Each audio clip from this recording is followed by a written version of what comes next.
करन सुरजीव समेता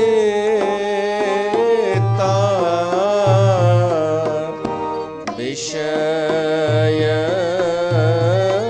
करन सुरजीव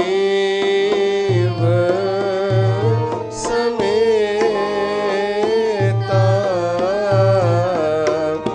सकल एक तेक सचेता सकल एक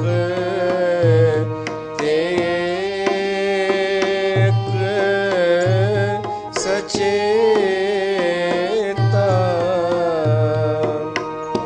सब कर परम प्रकाशक जोई सब कर परम प्रकाशक जोई राम अनादि अवधपति सोई राम अनादि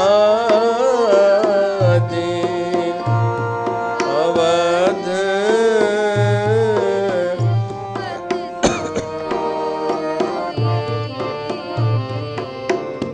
विषय करन सुरजीव समेता सकल एक तेक सचेता सकल एक तेक सचेता।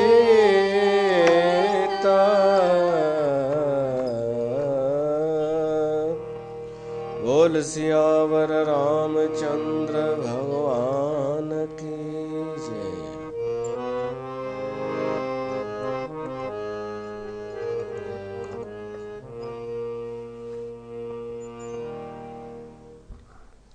प्यारी साध संगत,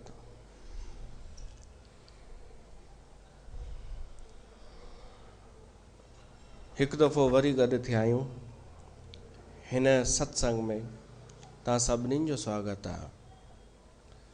श्री रामचरितमानस ते सत्संग थी रहियो आहे।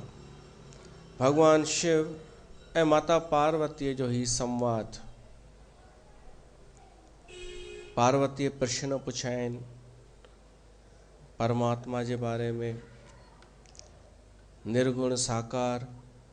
शिव भगवान उत्तर ॾेई रहियो आहे। उहो ई क्रम अॻिते हले थो। विषय करन सुर जीव समेता सकल एक ते एक सचेता सब कर परम प्रकाशक जोई राम अनादि अवधपति सोई।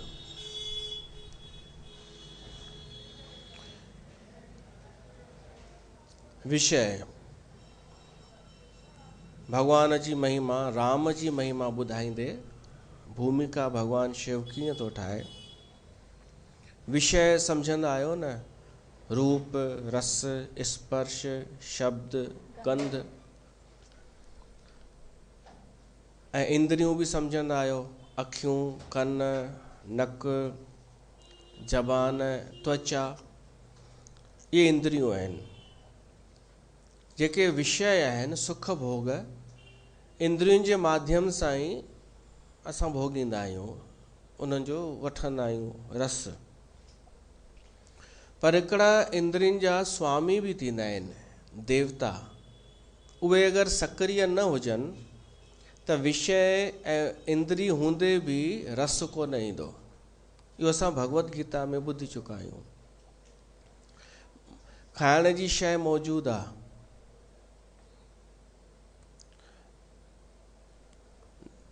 नक बि खुलियल आहे, पर अगरि उन नासिका जा जेके देवता आहिनि, अश्वनी कुमार, अगरि उहे सक्रिय न आहिनि त असांखे सुगंध कोन ईंदी। ईअं ई हर विषय जो ईअं आहे। भोजन पियो आहे, भोजन खाऊं बि पिया था, ज़बान इंद्री कमु करे पई थी, भोजन बि आहे, विषय बि आहे ऐं उन इंद्री बि आहे। पर इंद्रिय जो स्वामी अगरि सचेत न आहे त थोरी देरि खां पोइ पुछियो वञे स्वादु कीअं हो, असां न ॿुधाए सघंदासीं। छो त इंद्रिय जो देवता ओॾी महिल सचेत जागरूक न हो। त विषय तॾहिं सचेत थींदो आहे जॾहिं इंद्रिय उनखे ध्यानु ॾे। पर इंद्री तॾहिं कमु कंदी हुई जॾहिं इंद्रिय जो देवता बि ध्यानु ॾे। पर इंद्रिय जो देवता बि तॾहिं प्रकाशित थींदो आहे जॾहिं जीव आत्मा उनखे महत्व ॾे। जॾहिं कंहिंजी मृत्यु थी वेंदी आहे त चवंदा आहिनि जीव निकिरी वियो, जीवात्मा निकिरी वियो। त हाणे इंद्रियूं त मौजूदु आहिनि, उन जे अॻियां पदार्थ बि रखिया वञनि, इंद्रियुनि जो स्वामी बि मौजूदु आहे। इंद्रियुनि जा स्वामी थींदा आहिनि। अखियुनि जो स्वामी जीअं सूर्य, मन जो स्वामी चंद्रमा, ईअं सभिनीनि जो स्वामी आहे। पवन देवता स्वामी आहे श्वास जो, मतिलबु स्पर्श जो स्वामी पवन, त्वचा जो। त उहे पंज ई देवता बि मौजूदु, सभिनीनि इंद्रियुनि जा देवता बि मौजूदु हूंदा आहिनि। जॾहिं कंहिंजी मृत्यु थी वेंदी आहे, देवता बि मौजूदु, इंद्रियूं बि मौजूदु, विषय बि मौजूदु, तॾहिं बि कुझु क्रिया छो न थींदी आहे? छो त सभु सुम्ही पिया, इंद्रियूं पदार्थ बि निष्क्रिय थी विया, इंद्रियूं बि निष्क्रिय थी वियूं, इंद्रियुनि जा स्वामी बि निष्क्रिय थी विया। छो त इहे सभु प्रकाशित पिया थियनि जीवात्मा सां। उहो ई हलियो वियो त सभु सुप्त थी विया। पर जॾहिं जीवात्मा हूंदो आहे, माण्हू हूंदो आहे, हयाती हूंदी आहे, त उनखे केरु प्रकाशित कंदो आहे? उन जीवात्मा खे। उनजो नालो आहे ब्रह्म, परमात्मा। त उहो सॼो वर्णन पियो थो करे भगवान शिव। विषय, करण माना उपकरण, इंद्रियूं, विषय, करण, सुर, इंद्रियुनि जा स्वामी, ऐं जीव समेता सकल एक ते एक सचेता। इहे सभु पंहिंजे हिक ॿिए सां ई सचेत थींदा आहिनि। पर इन्हनि सभिनीनि खे प्रकाशित करण वारो जेको आहे ब्रह्म, सभु कर परम प्रकाशक जोई, उहो ई आहे राम। राम अनादि अवधपति सोई। सभिनि खे प्रकाशित करण वारो जेको परमात्मा आहे, उहो ई परमात्मा राम आहे। राम जे रूप में उन अवतार वरितो।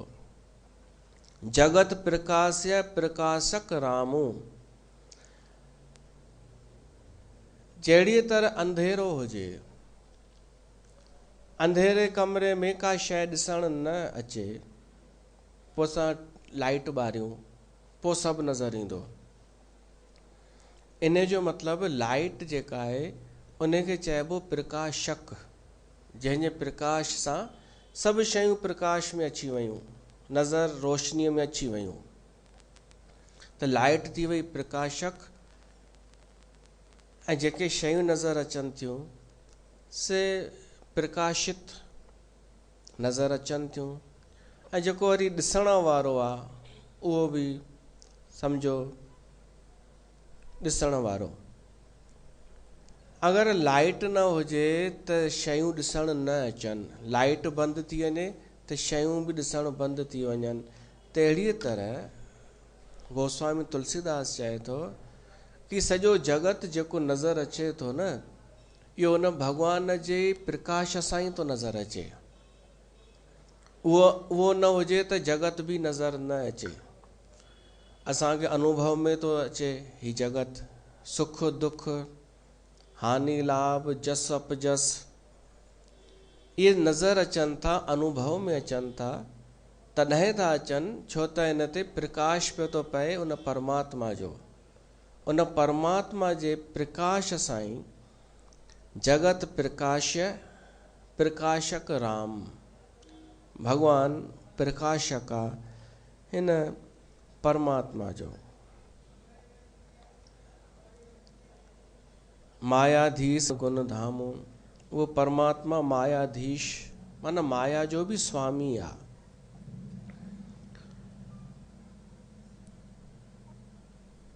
जासु सत्यता ते जड़ माया, भास सत्य एव मोह सहाया। ही जेको सॼो संसार असांखे नज़र अचे थो, भगवान जी कृपा सां नज़र अचे थो, पर असांजी विडंबना इहा आहे कि असांखे भगवान नज़र कोन थो अचे, संसार नज़र अचे थो।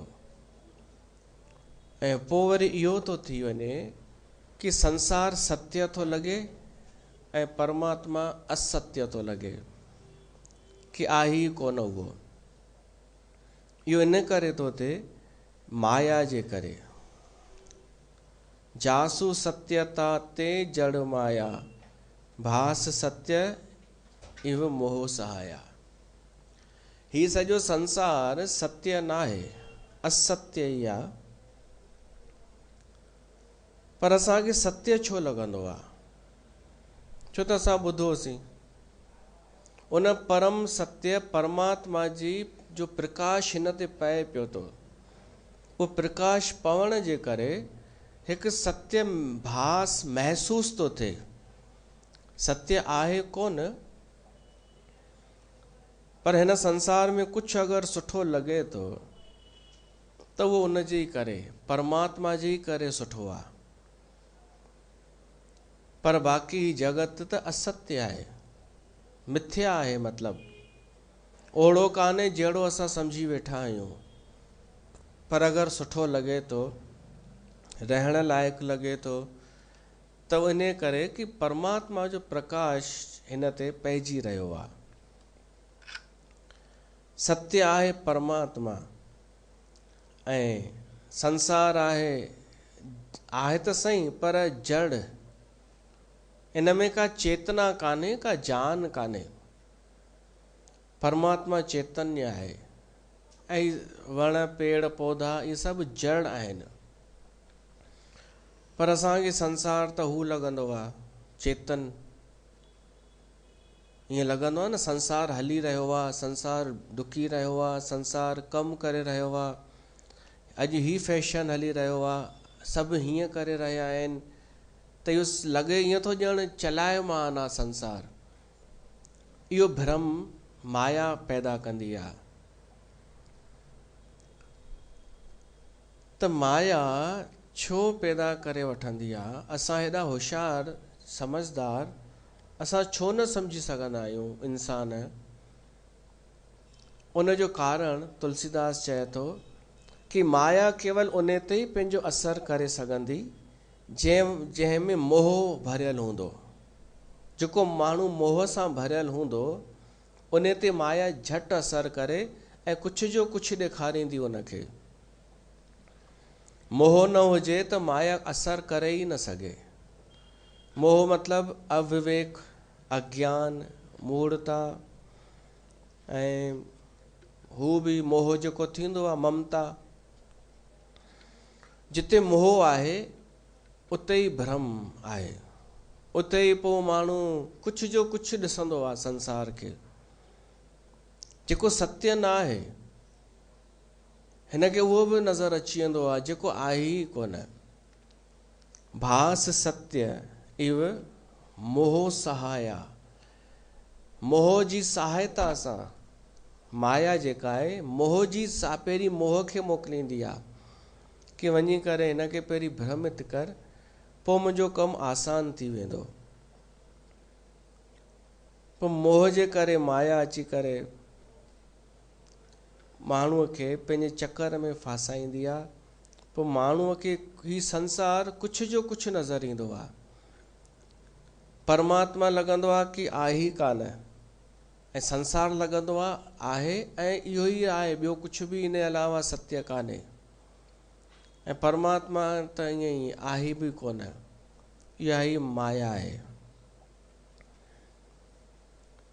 रजत सीप मोहू भास जिम जथा भानु कारोबार, यद्यपि मुर्शा त्यों काल सोई भ्रम न सके कोई टार। मिसाल ॾींदा आहिनि शास्त्र संत महात्माऊं इन भ्रम खे सम्झण लाइ कि सीप में चांदी, सूर्य जी किरणनि में पाणी हूंदो कान्हे पर महसूसु थींदो आहे। सीप थींदी आहे न जंहिंमां मोती पैदा थींदो आहे, उन सीप खे अंदरां ॾिसिजे त चांदीअ वांगुरु उहो चमकंदो आहे, सिप चांदीअ वांगुरु हुनजो शेप हूंदो आहे, पर उहा चांदी कान्हे, पर चांदी लॻंदी आहे। ॿियो रेगिस्तान में सूर्य जी किरणनि सां रेत में ईअं लॻंदो आहे कि पाणी हारियल आहे हिते, पर पाणी आहे कान। तुलसीदास चए थो कि तव्हांखे ख़बर आहे न इहा कि सीप जेका आहे उहा चांदी कान्हे। ॾिठी अथव न सिप खोले करे रेत मां जेके निकिरंदा आहिनि कॾहिं कॾहिं, हा त चांदीअ वांगुरु आहे न। त तव्हांखे ख़बर आहे हीअ चांदी कान्हे, पर अखियुनि खे त भ्रम अचे पियो थो न ही चांदीअ जहिड़ी आहे, त तव्हां मिटाए थोड़ी सघंदा आहियो उन भ्रम खे, सम्झी सघो था कि ही चांदी न आहे, पर अखियूं जेको ॾेखारनि थियूं उहो इहो ई थियूं ॾेखारनि चांदीअ जहिड़ी आहे हीअ का शइ। रेगिस्तान में या हाईवे ते कार जे सफ़र में तव्हांखे रस्ते ते पाणी नज़र ईंदो त ख़बर आहे न पाणी कान्हे, पर नज़र त अचे थो न। तव्हां केॾो बि चओ कि पानी नहीं दिख रहा मेरे को, त इहो झूठ आहे, दिख रहा है, पर ख़बर आहे कि पाणी कान्हे। ख़बर बि आहे कि पाणी कान्हे, चांदी कान्हे, पर नज़र त उहो ई पियो थो अचे न। तुलसीदास चए थो रजत सीप मोह भास जिम जथा भानु कारोबार, यद्यपि मुर्शा त्यों काल सोई भ्रम न सके को टार। ही हालांकि झूठ आहिनि, पर तॾहिं बि कोई इनखे हटाए नथो सघे। तहिड़ीअ तरह ही संसार केॾो बि असां चऊं कि भ्रम आहे, झूठ आहे, पर हटाए सघिया आहियूं छा? हटाए कोन सघिया आहियूं कि असां इहो चई सघूं कि हीअ बि मम्मी बि कूड़, पापा बि कूड़, घोट बि कूड़, भली रटे वठूं, यादि करे वठूं, पर जेको नज़र अचे थो उनखे झुठलायूं कीअं? त इहो कीअं थींदो? पोइ हीअ बाक़ी हिननि कीअं चयो आहे संतनि महात्माउनि ऐं वॾनि वॾनि ज्ञानी विज्ञानी मुनीन, शुकदेव राजा जनक, हिननि कीअं चयो आहे कि हीअ भ्रम आहे? तव्हां बि चई ॾींदा हूंदा भ्रम आहे, माया आहे, पर तव्हांखे लॻे थो छा कि माया आहे? त ईअं न चइबो आहे बिना अनुभव जे। बिना अनुभव जे अगरि का ॻाल्हि चईसीं न त असां पंहिंजो कल्याण जो दरवाज़ो बंदि करे छॾियोसीं। छो त आधी अधूरी मुक्ति बि वापसि फासाईंदी आहे। आधो अधूरो ज्ञान वरी वापसि खां शुरू कराराईंदो आहे। चङीअ तरह हिन संसार खे ॾिसी वठूं। मां इहो चवंदो आहियां, चङीअ तरह जिते असांखे चांदी नज़र अचे थी, जिते पाणी नज़र अचे थो, चङीअ तरह ॾिसी वठूं। हिरण परियां खां ॾिसंदो आहे पाणी हारियल आहे रेत में, त भॼंदो आहे, ॾिसंदो आहे पाणी त आहे ई कोन, पर वरी ॾिसणु ईंदो अथसि परे, वरी होॾां भॼंदो आहे, मिर्ग मारीचिका। त आख़िर त कॾहिं न कॾहिं हिरण खे सम्झ में अचणु खपे न कि भाई हिकु ॻाल्हि पतो पइजी वई, नज़र अचे थो कि पाणी आहे पर मां वञा थो त कान्हे, वरी परे थो नज़र अचे, वरी वञा थो त कान्हे। असां मनुष्यनि खे ईअं अभ्यास करे करे आख़िर हिकु निश्चय त करणो पवंदो कि उमिरि बीतजंदी थी वञे ऐं असां रुॻो उते ई उते हिकु भ्रम छॾे ॿिए में था फासूं, ॿियो छॾे वरी टियों था पकड़ियूं। त कूड़ी मान्यता न, सचो अनुभव खणी करे हलूं असां। तॾहिं त मां प्रयोग कंदो रहंदो आहियां हर शइ जा, कि जेको परियां खां नज़र अचे थो उहो वास्तव में छा आहे। ए बिद जग हर आश्रित रही, यद्यपि असत्य देत दुख अही। ही संसार मिथ्या आहे, कूड़ो आहे, पर दुख त ॾेई रहियो आहे न। हिन ई संसार में दुख सुख कोन ईंदा आहिनि छा? त इहो छा आहे चक्कर? इहा ई माया आहे। इन खां छुटण जो उपाय आहे भॻवान जी शरण। तुलसीदास ॿुधाए थो, हिकु मिसाल थो ॾे कि कीअं छुटूं असां हिन भ्रम खां, कि असांजे अॻियां पोइ संसार सुठे रूप में बि अचे त असां केवल मुस्कुरायूं, फासूं न, मुस्कुरायूं कि भाई अद्भुत माया आहे हीअ, कोई बि फासी वञे। ओशो हिकु ॻाल्हि चई आहे, ऐं इहा ई ॻाल्हि तुलसीदास बि थो चए, बिन जागे ना दूर दुख होई, जागे बिना। ए बिद, जीअं कोई माण्हू सुम्हियो पियो आहे ऐं सपनो ॾिठईं कि मूंखे कोई मारणु आयो आहे, जेसिताईं अखि खुली कान्हे तेसिताईं त हू भयभीत आहे, डिॼी रहियो आहे। माण्हू आयसि हिकिड़ो तलवार खणी ऐं हिन जो सिर वढे छॾियईंसि। हिन माण्हूअ जो सिर वढिजी वियो, मरी वियो सपने में, दुख थी वियो। पोइ छिरक भरे उथियो जेॾी महिल, ॾिठईं अरे भाई मां त सही सलामत आहियां, मुंहिंजो घर, मुंहिंजो परिवार सभु आहे, त दुख दूर थी वियो न। त बिन जागे ना दूर दुख होई। हिन संसार में जेसिताईं जागंदासीं कोन, शर्त इहा ई आहे, जागणो पवंदो। या त ख़ुदि जागणो पवंदो या त कोई अची जागाए, कोई अची जागाए, वधीक उहो ई थी सघे थो। सुम्हियल माण्हू कीअं पंहिंजो पाण खे जागाईंदो? कोई अची करे जागाए, झकझोरे, पर माण्हू त उनखे सुम्हारे छॾींदा जेको जागाइण जी कोशिशि कंदो। ईअं ई कंदो न मनुष्य, जेको जागण आयो आहे उनखे ई सुम्हारे छॾींदो। बिन जागे न दूर दुख होई।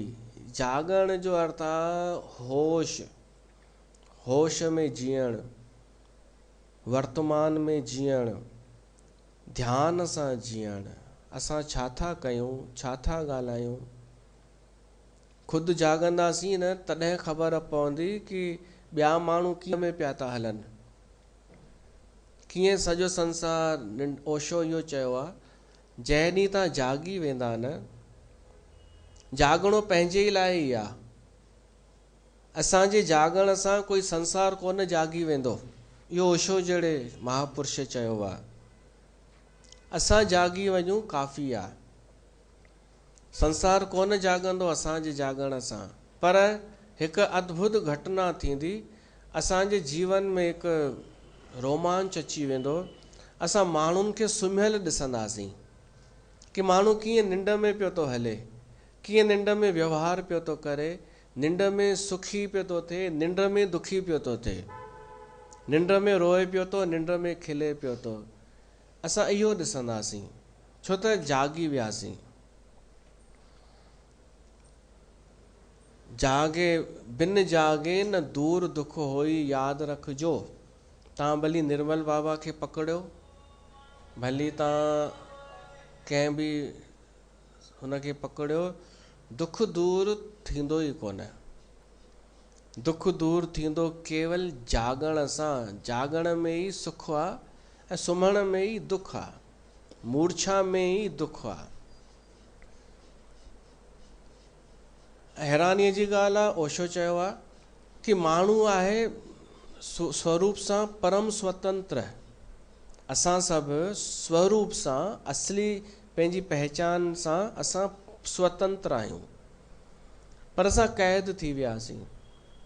स्वतंत्र हूंदे बि असां बंधन में अची वियासीं, सिर्फ़ु इन करे कि जाॻियल कोन आहियूं, सुम्हियल आहियूं। ऐं सुम्हियल इन करे आहियूं कि मोह में मोहग्रस्त आहियूं, मोह छॾणु नथा चाहियूं। मोह टुटंदो कथा ॿुधण सां, कथा ॿुधणु नथा चाहियूं। मोह टुटंदो कामनाऊं छॾण सां, कामनाऊं छॾणु नथा चाहियूं। त कीअं मोह टुटे? माण्हू चवंदा न टुटे, कामना पूरी थियणु खपे। त ठीकु आहे, तुंहिंजी कामना पूरी थिए चाहे न थिए, तूं मोह में फाथो पियो हुजे, पर दुख खां कोन बची सघंदे। मोह ई त मूल आहे दुख जो। त उन मोह जे करे, मूढ़ता जे करे तोखे भय बि रहंदो, तोखे दुख बि रहंदो, तूं शांती बि न रहंदी, विश्राम बि न रहंदो। जॾहिं अवसर मिले थो मोह अज्ञान दूर करण जो, त उनखे त तूं इग्नोर थो करे छॾी।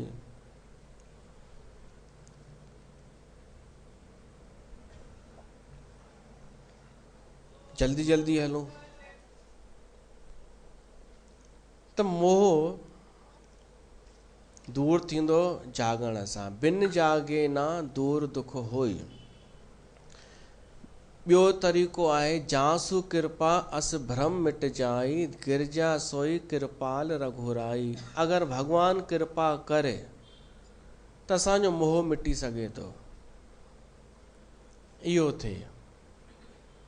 हिकु कथा ईंदी आहे, हिकिड़े ब्राह्मण खे कामनाऊं हुयूं, सांसारिक इच्छाऊं, धन जी, पैसे जी, बसि धन मिले मूंखे। त सभिनी देवताउनि जी थोरी थोरी पूॼा करे पियो, पर कमु न पियो थिएसि। त मन में सोचई अहिड़े देवता खे पकड़ियां जेको मुंहिंजो जल्दी कमु करे ऐं जंहिंखे अॼु ताईं कंहिं पूॼा न कई हुजे, ऐं जेको नज़दीक हुजे असांजे। त मेघ देवता थींदो आहे, बादलनि जो देवता। उन ब्राह्मण उन जी आराधना कई, उहो प्रसन्न थी वियो झटि, छो त उन सोची अॼु ताईं कोई असांखे त यादि कंदो ई कोन्हे। उहो प्रसन्न थियो। ब्राह्मण खां पुछईंसि छा खपई? ब्राह्मण चई मूंखे धन खपे ॾाढो सारो, बसि पैसा खपनि। तव्हांजी देवताउनि सां जान पहचान हूंदी, उन्हनि मां तव्हां कंहिं देवता खे चई करे मुंहिंजो कमु करायो। उन मेघ देवता चयईंसि ठीकु आहे, पर मेघ देवता सोचई कि धन ॾियांसि त हिन में हिन जो भलो थोरी थींदो, ही को जागी थोरी वेंदो, ही त सुम्ही पवंदो। त उन देवताउनि जे सहायता सां इहो सभिनि खे चयईं कि हिन खे धन नाहे ॾियणो, हिन खे धर्म ते लॻाइणो आहे, हिन खे जाॻाइणो आहे। त अहिड़ो थियो, देवताउनि जे प्रकोप सां हिन जो धन हलियो वियो ऐं हिन खे निराशा अची वई, वैराग लॻी वियो ऐं उन वैराग अहिड़ियूं परिस्थितियूं ठही वयूं, हीउ उदासीन थी वियो ऐं हिन जो भॻवान सां प्रेम थियण लॻो।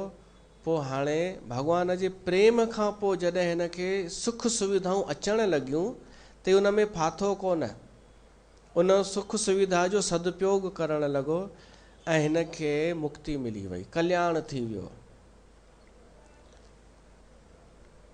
त हर कोई धन ऐं कामना पियो थो चाहे, मोह खां छुटणु कोई नथो चाहे। मोह छुटंदो जासु कृपा अस भ्रम मिट जाही, गिरजा सोई कृपाल रघुराई। वो भगवान राम छो आयो हिन धरतीअ ते अवतार वठी, ताकि असां उन जो दर्शन करे सघूं, असां उन जूं लीलाऊं ॿुधी सघूं।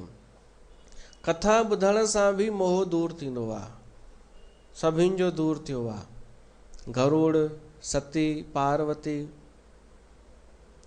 इन नारद, इन्हनि सभिनीनि जो मोह, अज्ञान, भ्रम दूर थियो आहे उन परमात्मा जे कृपा सां। आद अंत को जास न पावा, मति अनुमान निगम असगावा। उन प्रभु परमात्मा जे निराकार रूप जो वर्णन तो करे भगवान शिव कि राम जेको आहे इहो उन जो ई अवतार आहे, निराकार निर्गुण जो ई, जंहिं निर्गुण निराकार जो के अंत न पातो आहे। आदि अंत को जास न पावा, मत अनुमान निगम असगावा। मत अनुमान निगम असगावा। तेरा अंत न जाना, तेरा अंत न जाना, मेरे लाल जियो।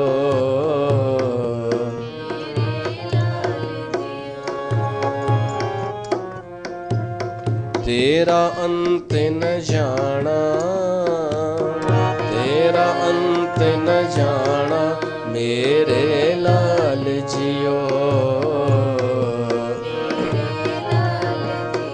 तू जल थल महियल भरपूर लीना, जल थल महियल तू आपे सरब समाना, मेरे लाल जियो, मेरे लाल जियो। तेरा अंत न जाना,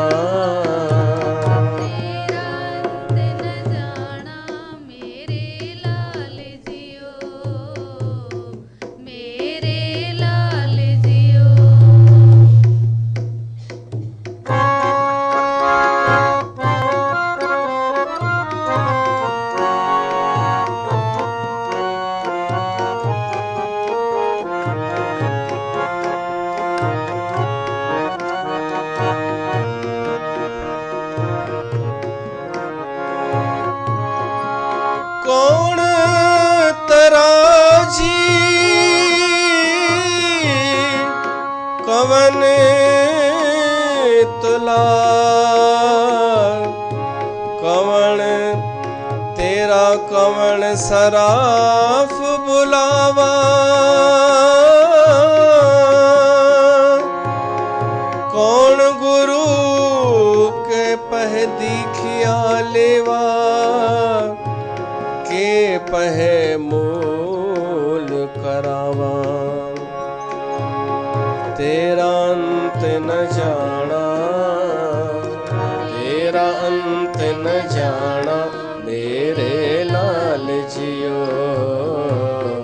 मेरे लाल जियो। तू जल थल महियल भरपूर लीना, तू जल थल महियल भरपूर लीना, तू आपे सरब समाना, मेरे लाल जियो, मेरे लाल जियो।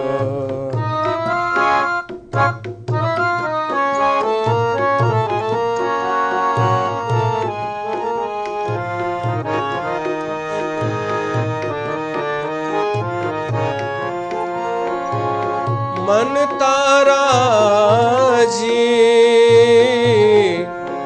चित तुला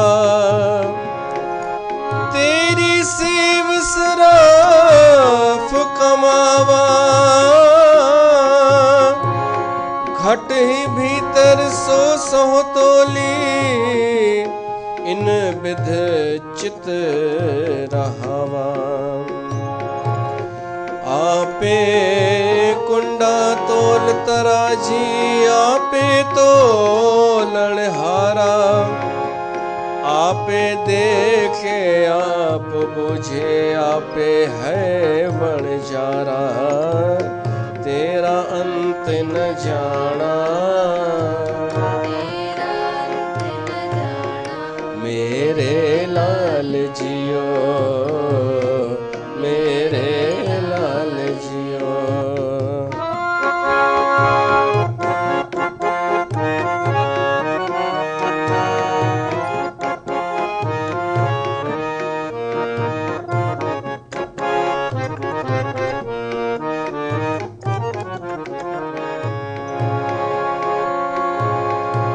अंधला नीच जात परदेसी खिन आवे तिल जावे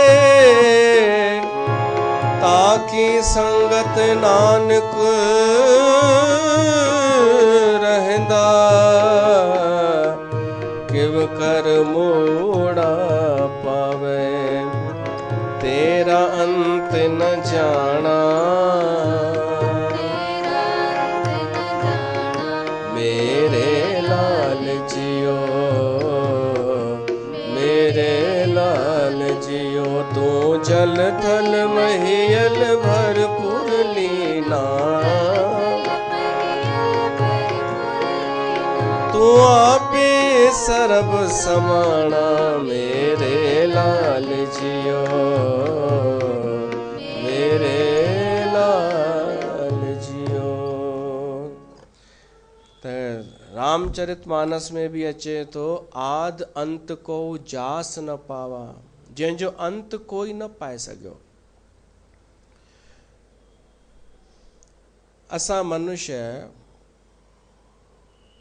जॾहिं पैदा थींदा आहियूं त ही सृष्टि असां खां पहिरीं ऑलरेडी पैदा थी चुकी हूंदी आहे ऐं जॾहिं असां हली वेंदा आहियूं मरी वेंदा आहियूं पोइ बि सृष्टि हूंदी आहे त असां केरु आहियूं असां विच में बसि थोरी देरि लाइ प्रकट थींदा आहियूं त छा असां हिन सृष्टिअ जो ई अंत छोर पाए सघंदासीं न पाए सघंदासीं त परमात्मा जो किथां पाए सघंदासीं। असांजी बुद्धि केवल उन शइ खे सम्झी सघंदी जंहिंजो आदि हुजे ऐं अंत हुजे पर परमात्मा त अनादि आहे ऐं शांत आहे हमेशा रहण वारो त असां हुनजो अंत कोन पाए सघंदासीं। आद अंत को जास न पावा मत अनुमान निगम असगावा पर हुन परमात्मा जे लाइ वेदन छा चयो आहे आद अंत त वेदन बि कोन पातो परमात्मा जो पर वेदन हीअं चयो आहे छा चयो आहे बिन पद चलय सुनय बिन काना उहो परमात्मा जेको आहे बिना पेरनि जे हलंदो आहे।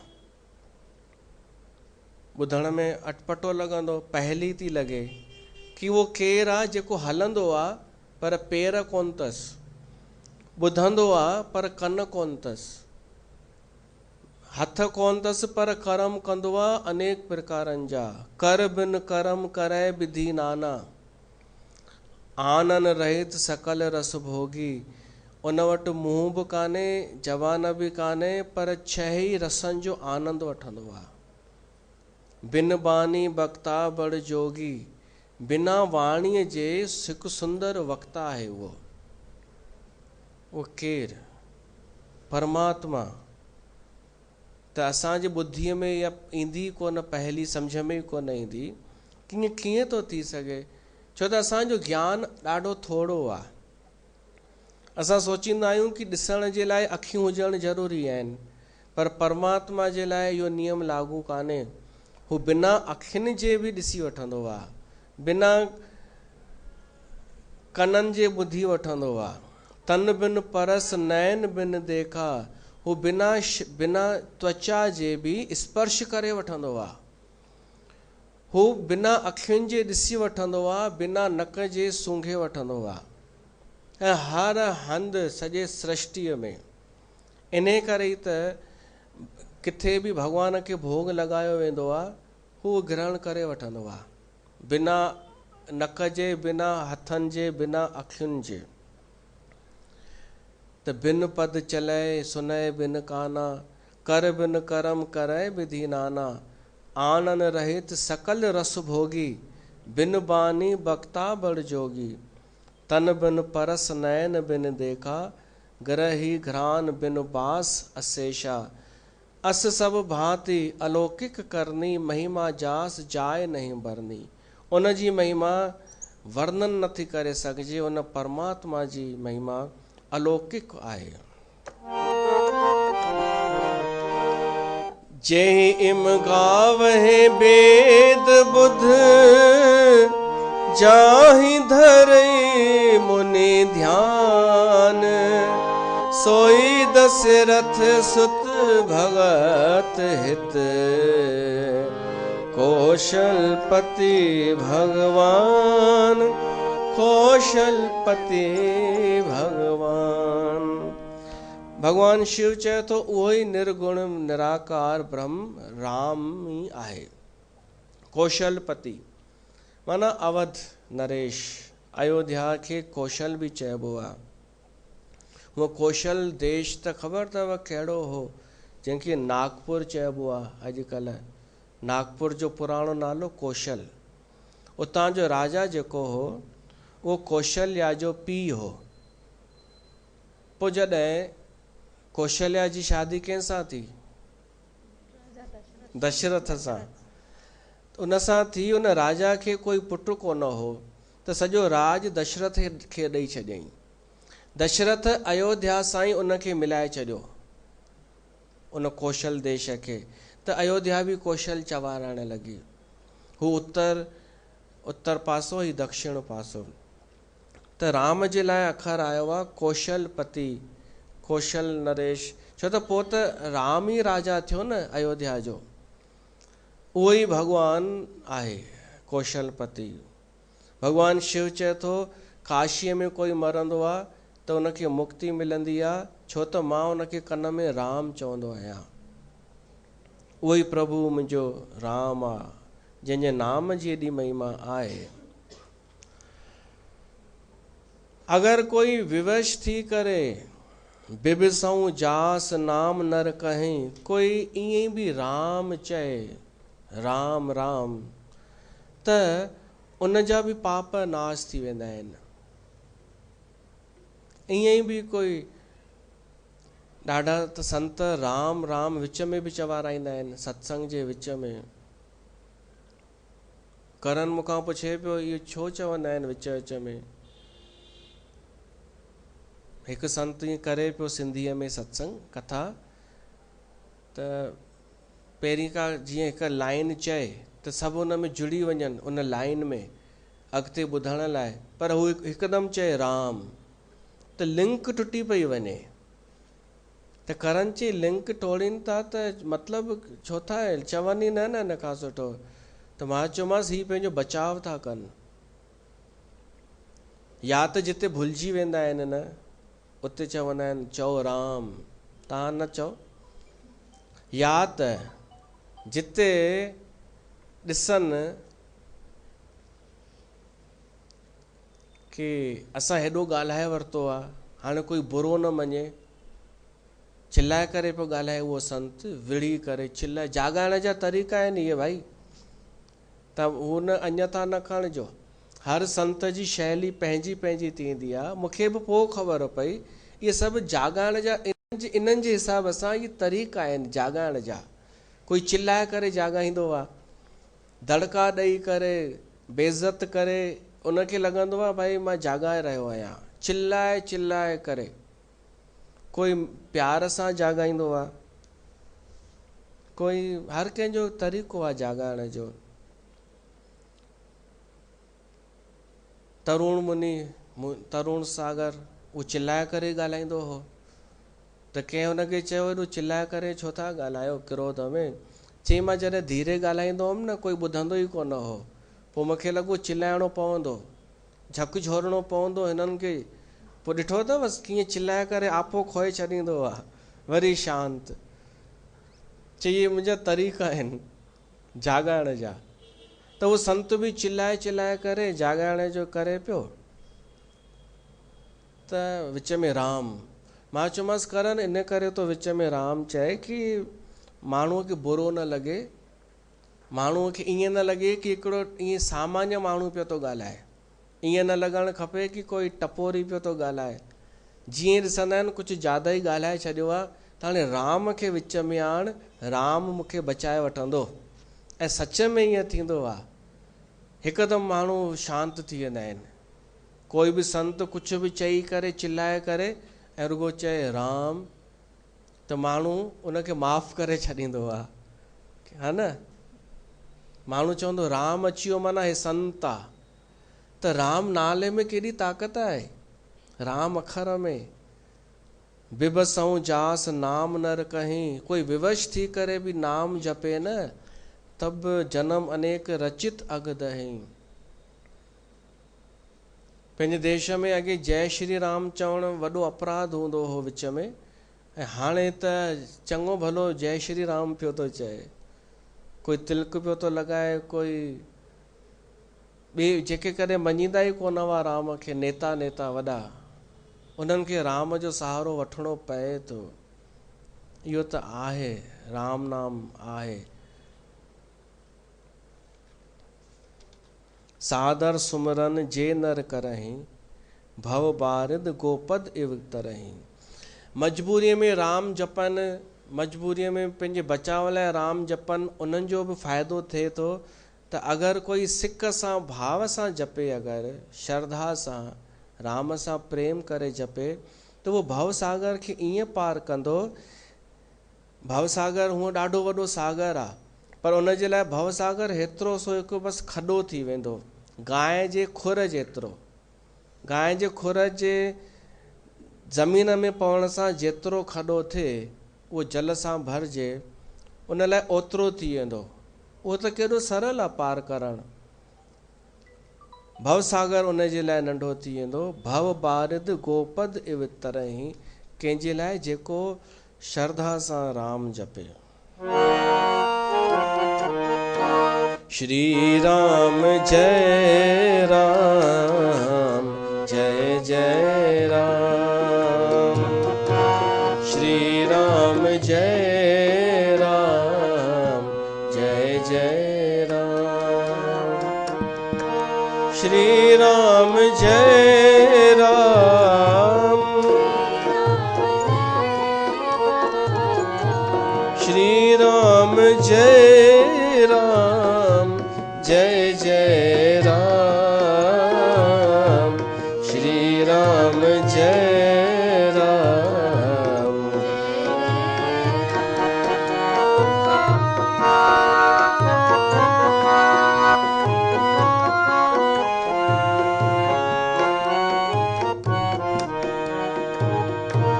श्री राम जय राम, जय जय राम।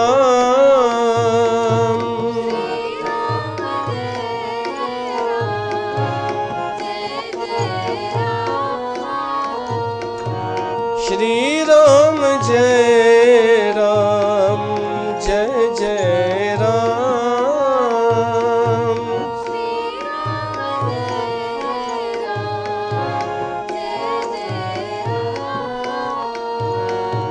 श्री राम जय राम, जय जय राम। श्री राम जय राम, जय जय राम। राम सो परमात्मा भवानी, तै भ्रम अति अभिहित तब बानी।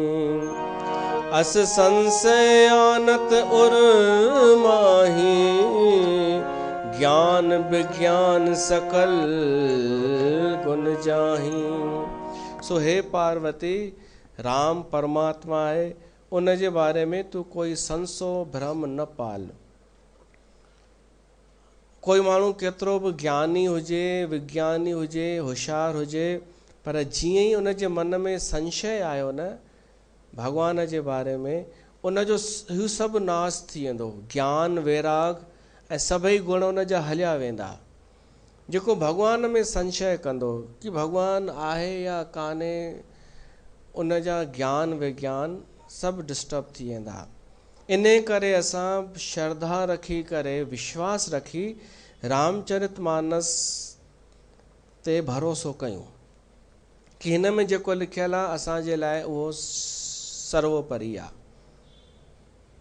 त असांजो ज्ञान वैराग केॾांहुं कोन वेंदो। अहिड़ा ॿुधी करे भॻवान शिव जा वचन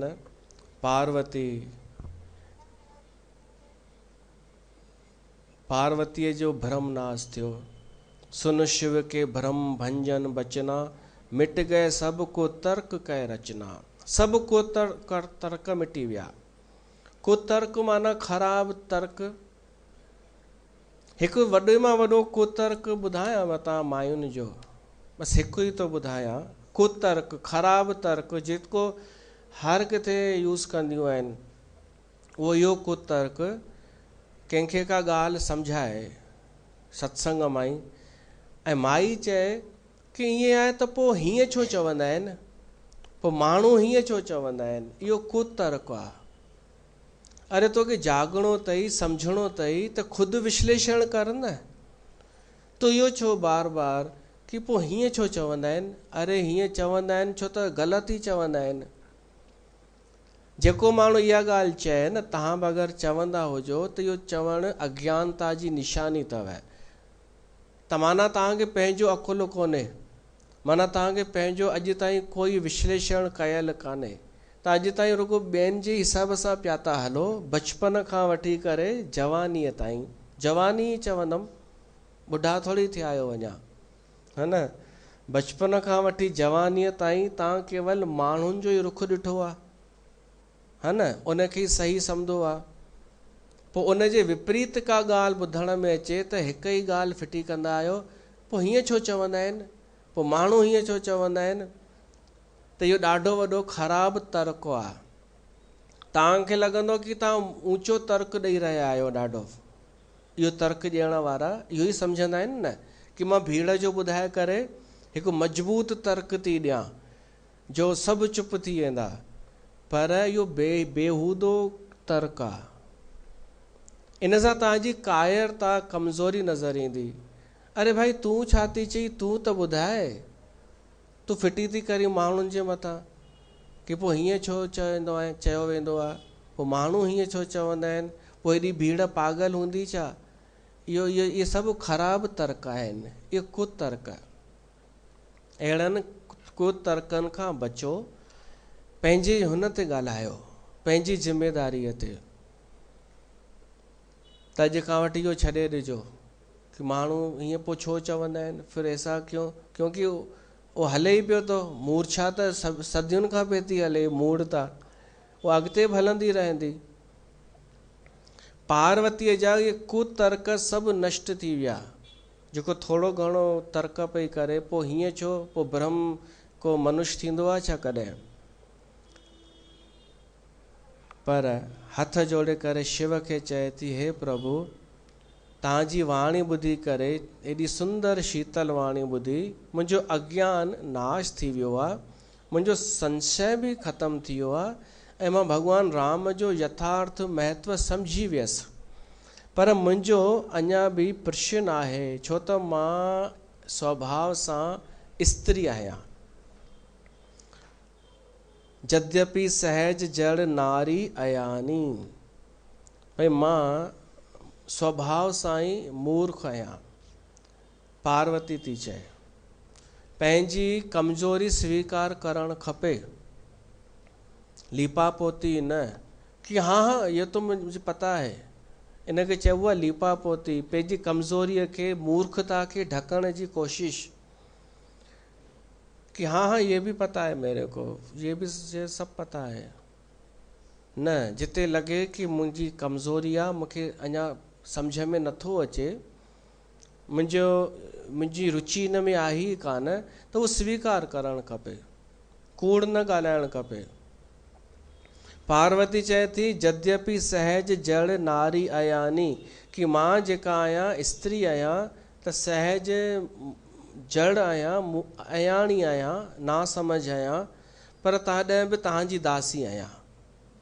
त मां दासी आहियां त मुंहिंजो प्रश्न आहे, पार्वती बि ॾके पई थी, हुनखे आहे अञा बि डाउट हुनखे मोह आहे, मोह न डाउट आहे, पर शिव बार बार दड़का पियो थो ॾेसि। त हाणे समझदार स्त्री ईअं ई कंदी आहे कि हा साईं तव्हां जेको चयव उहो सही चयव, बिल्कुलु सही हो, पर मूंखे थोरो ॿुधायो कि प्रथम जो मैं पूछा सोई कहो, जो मोह पर प्रसन्न प्रभु अहो, राम ब्रह्म चिन्मय अविनाशी। भगवान राम जेको आहे चिन्मय ब्रह्म आहे, मां मञा थी, अविनाशी आहे, जीअं तव्हां चयव आहे बिल्कुलु, पर उन कहिड़े कारण सां मनुष्य जन्म वरितो। पार्वती सोची वरी न विस्फोट थिए, वरी न दड़का ॾे, त चएसि थी मुंहिंजो प्रश्न इहो आहे साईं कि भगवान अवतार छो वठंदो आहे। सिधो सो मुंहिंजो प्रश्न आहे कि उहो जेको ब्रह्म आहे, परमात्मा, उहो अवतार छो वठंदो आहे। नाथ धरे उ नरतन कहे हेतु, मोहि सम्झाए कहो ब्रश केतु। इहे वचन शिव खे वणिया कि हा हाणे तो प्रश्न सही पुछियो आहे कि राम त ब्रह्म आहे, पर उहो ब्रह्म अवतार छो वठंदो आहे। उमा बचन सुन परम बिनीता, राम कथा पर प्रीति पुनीता। वो भगवान शिव प्रसन्न थी करे ऐं ॿुधाएसि थो, सुन शुभ कथा भवानी, रामचरित मानस बिमल, कहा भुसुंडी बखानी, सुना बेहग नायक गरुड़। सो संवाद उदार जेह विध, भा आगे कहब, सुनहो राम अवतार चरित, परम सुंदर अनघ। भगवान शिव चएसि थो मां तोखे ॿुधायां थो कि भगवान अवतार छो वठंदो आहे। हूअं त शास्त्रनि वेदनि ॿुधायो आहे अनेक प्रकार सां, पर सुन गिरजा हर चरित सुहाए, विपुल बिसद निगमागम गाए। हरि अवतार हेतु जेई होई, इद मिथम कहे जाए न सोई। कोई हिकु कारण कान्हे भगवान जे अवतार वठण जो। हिन सृष्टिअ में पुनरावृत्ति कोन थींदी आहे, रिपीटेशन न थींदो आहे। अनेक दफ़ा अवतार थिया आहिनि भगवान जा, अनेक दफ़ा अलॻि अलॻि कारण रहिया आहिनि। त असां चई नथा सघूं कि हिकु ई कारण आहे। इद में थम कहे जाए न सोई, हरि अवतार हेतु जेई होई, हिकु ई कारण कान्हे, अनेक कारण आहिनि। हाणे जीअं 24 अवतार भगवान जा थी विया, उन्हनि में 10 प्रमुख अवतार, सभिनीनि अवतारनि जो कारण अलॻि अलॻि। मत्स्य अवतार जो कारण हो हिकु त ऋषि कश्यप खे प्रलय ॾेखारणु ऐं वनस्पतियूं जड़ियूं ॿूटियूं संभाले रखणु, प्रलय खां पोइ जीअं कमु अचनि।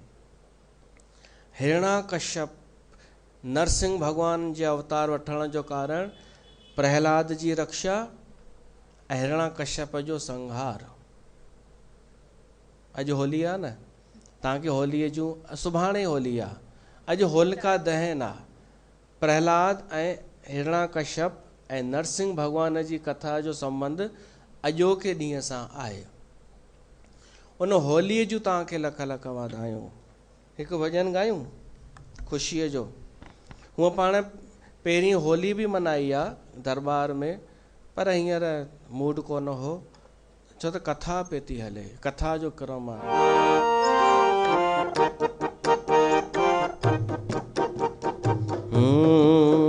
आयो होलीअ जो त्योहार, छाई मस्ती मौज चौधार, छाई मस्ती मौज चौधार, आयो होलीअ जो त्योहार।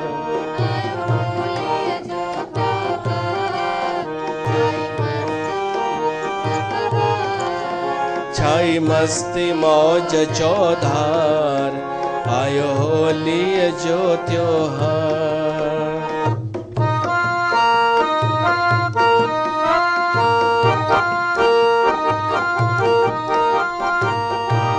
रंगन जी होली आहे, रंग लगायो,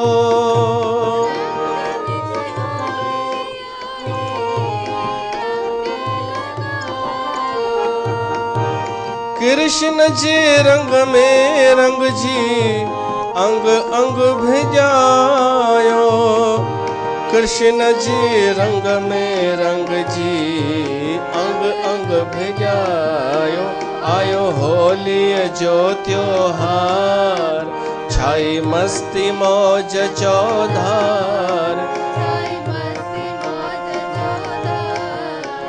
आयो होलीअ जो त्योहार, आयो होलीअ जो त्योहार।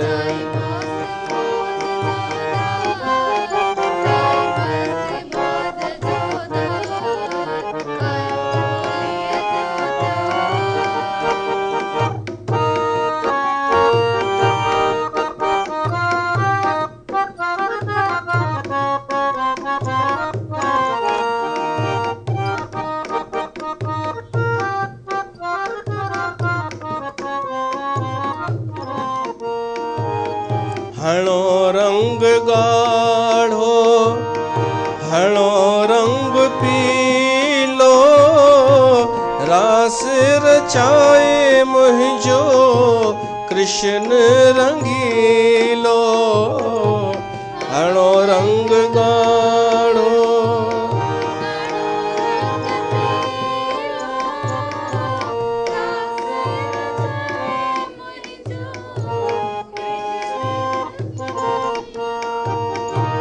गुलन जीवर खासा मौज मचायो, आनंद उमंग में गॾजी गायो, आयो आयो मुंहिंजो कृष्ण आयो, गॾजी साईं सां होली मनायो,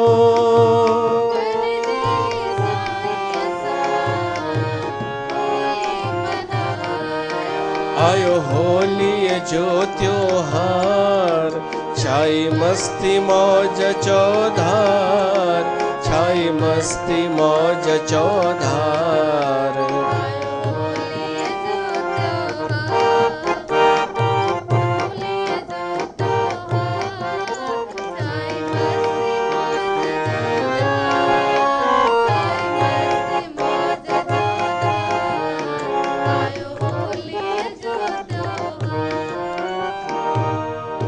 तव्हांखे होलीअ जो लख लख वाधायूं।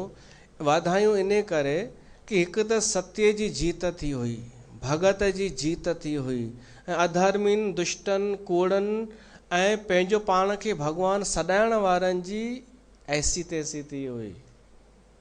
इन करे असांजे लाइ ख़ुशीअ जो ॾींहुं आहे। ऐं ॿियो ही उमंग जो ॾींहुं आहे, ही अहिड़ो त्योहार आहे जंहिंमें माण्हू शर्म छॾे करे मर्यादाऊं मर्यादाऊं सांसारिक बंधननि खां निकिरी करे फ्री थी करे ॿार ठही वेंदो आहे। हिक ॿिए खे रंग हणंदो आहे, मस्ती कंदो आहे। त इन करे बि इहे त्योहार असांखे माण्हू ठाहींदा आहिनि, न त माण्हू त जड़ थी चुको आहे। हू बंधननि में ॿधिजी करे भुलिजी वियो आहे परंपराऊं पंहिंजूं। त सुभाणे होली अथव, तव्हां खेॾिजो, शर्म न कजो, संकोच न, ऐं इहो बि न सोचिजो कि अरे नथो पुॼे मूंखां। न, पुॼणो पवंदो, छुटी इन लाइ मिली आहे, पुॼाइणो पवंदो। ऐं इहो बि न चइजो कि पाणीअ जी बर्बादी थींदी, पाणीअ जी कमी कान्हे, भॻवानु एतिरो पाणी ॾिनो अथई। इहे सभु करियो। त नरसिंह अवतार जो कारण हो इहो, वामन अवतार जो पंहिंजो कारण हो, कछुए जे अवतार जो बि कोई न कोई कारण हो। त भॻवान जो अवतार छो थींदो आहे, कोई हिकु कारण कान्हे। पर तॾहिं बि मां तोखे चवंदुमि, सम्झाईंदुमि, शिव थो चए, तस में सुमुख सुनावऊं तो ही। प्रमुख कारण छा आहे? उहो अथव हे, हो जब जब होई धर्म कै हानि,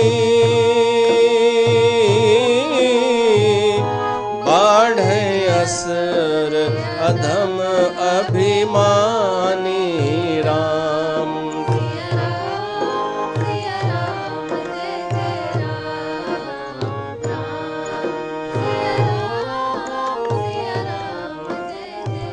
भगवान शिव चए थो पार्वती, जॾहिं जॾहिं धर्म जी हानि थींदी आहे, माण्हू एतिरा किरी पवंदा आहिनि पंहिंजे स्तर खां कि अधर्म करणु लॻंदा आहिनि ऐं धर्म बरम खे कुझु कोन सम्झंदा आहिनि।